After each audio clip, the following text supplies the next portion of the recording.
Hey there, cats and kitties. I am the Blues Man, Johnny Blues, and with this video, I'll be discussing my thoughts on episode 18 of the anime series Akagami no Shirayuki-hime, or Snow White with the Red Hair. And this was a mad exciting episode, not least of which because, once again, is Shirayuki coming to the fore, proving beyond a shadow of a doubt that she is not a damsel in distress.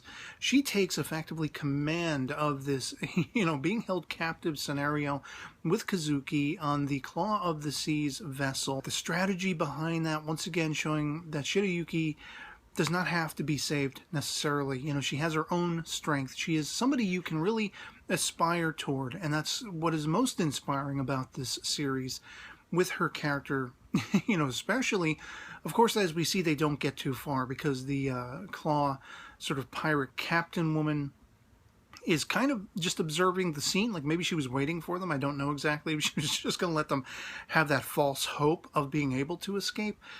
But she is rueful and she is scathing and she is just murderous. I mean, to be torturing Kazuki by dunking him in the water and being just the words, the blood dripping from the words in, telling Shirayuki she's never going home again. And wanting very much, having that desire to find out what it is that Kazuki wanted with her and everything like that. This is one of the, mysterious aspects I was really wondering, held over from the last episode.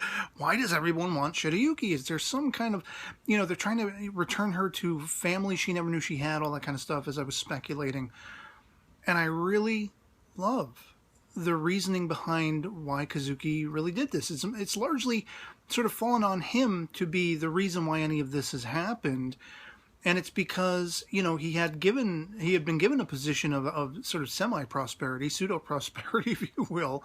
I'm assuming he was working in the kingdom or whatever and had witnessed certain events surrounding Shirayuki and had thought her, having to escape Tanbarun and everything like that because of the hold Raj seemingly wanted to have on her.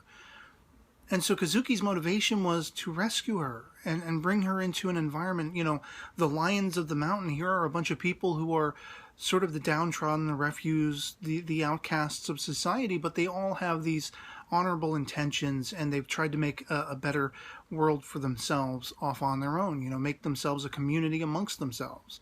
And that to me is like captivating. Like they wanted to rescue her. They thought she was in real trouble, and they wanted to give her the most beneficial life she could have. I'm sure maybe Kazuki maybe he is attracted to her, smitten with her, he wants to be the rescuer and everything. He wants to be the Prince Valiant to Shirayuki's princess, but I love that. It's so adorable in a way.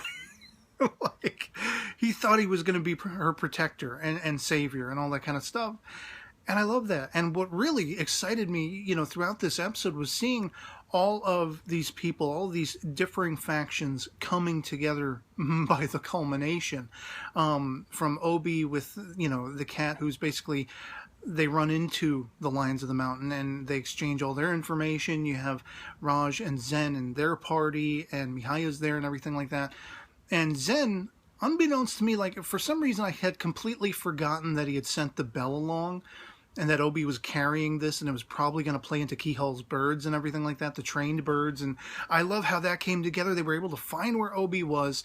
Here I thought Obi ran because he didn't want to have to face Zen for feeling like the guilt of having let Shirayuki escape and everything like that, or be taken. Someone had gotten the upper hand of him, and, he might feel Zen would blame him for that. I love that. That wasn't the case at all, He clocks him on the head, like, comedically. This is what, Mitsuhide and Kiki wanted me to do, We're going to go get her. Don't worry about it. You don't have to be all down and talking in that low voice. All that stuff. And the whole time, Obi, he had a sense of what the whole deal with the bell was, what the whole deal with the bird was. He was leading, like not, along the lines of the fantasy idea of breadcrumbs through the, garden path or woodland path. He was leading Zen using this bell, using this bird, and knowing that was in play. And that's awesome, because that's integral into getting them all together. And then I was actually kind of surprised that Kiki would be so willing to sacrifice herself, in a sense, to these pirates. I mean, she's a badass, you know. I'm not really fearful for her well-being as I might be, you know, some of the lesser trained characters and everything like that. But, I mean, it still was kind of shocking to me that she had to be put into that position, you know, get herself on the inside of the Claw of the Sea's vessel, and they have effectively set off. But I like, in sort of precursor to that, man, did Mitsuhide get really upset about the idea of Kiki doing this. And that speaks to me, the idea of shipping them. Like, why aren't they a thing? Why aren't they an item? They're so perfect for each other. And time again do they just cursorily, you know, hint at that dynamic between them. And I just love it. You know, I would love seeing them come together, much as I would Shirayuki and Zen and everything like that. And so great, you know, character evolution and character progress in this. I love the point where, you know, you basically have this Claw of the Sea captain woman getting up in the face of Shirayuki, and the look on Shirayuki's face. I mean, that, if that wasn't a thumbnail choice, you know, in that moment, she just looked so scathing. And you know that Shirayuki, deep down, she is afraid. I mean, she has every reason to be. These are pirates. They're going to try to sell her off into slavery, do God knows what to her if Zen or someone can't get there in time. And of course, this is before the reveal of Kiki being, you know, having been spirited onto the ship.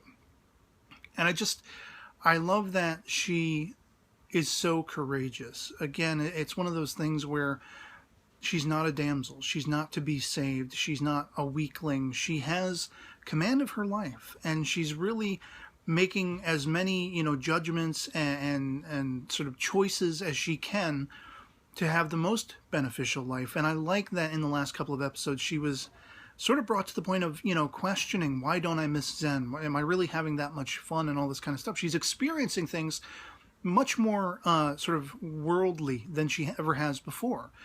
And so there is going to be that tension in the romantic nature of, you know, their whole relationship, the idea of long-distance romance and involvement. But she's still very much about Zen. And she, you know, I like that she has those challenges, but she finds it for herself again. You know, it's not like, oh, well, she's just falling back on Zen because that's the only thing she knows. She really strongly feels for him, and vice versa. And I like that it's a conscious choice on their part. You know, as individuals, they want to come together, and that is the goal for them. And it's experiencing all the ins and outs, ups and downs, adventures and misadventures of life on that journey to finally coming together at some point in the future, you know. And so again, to see all of these factions coming together with the sole purpose of rescuing Shirayuki, who isn't even a damsel in distress, you know, as I say, like just holding her own.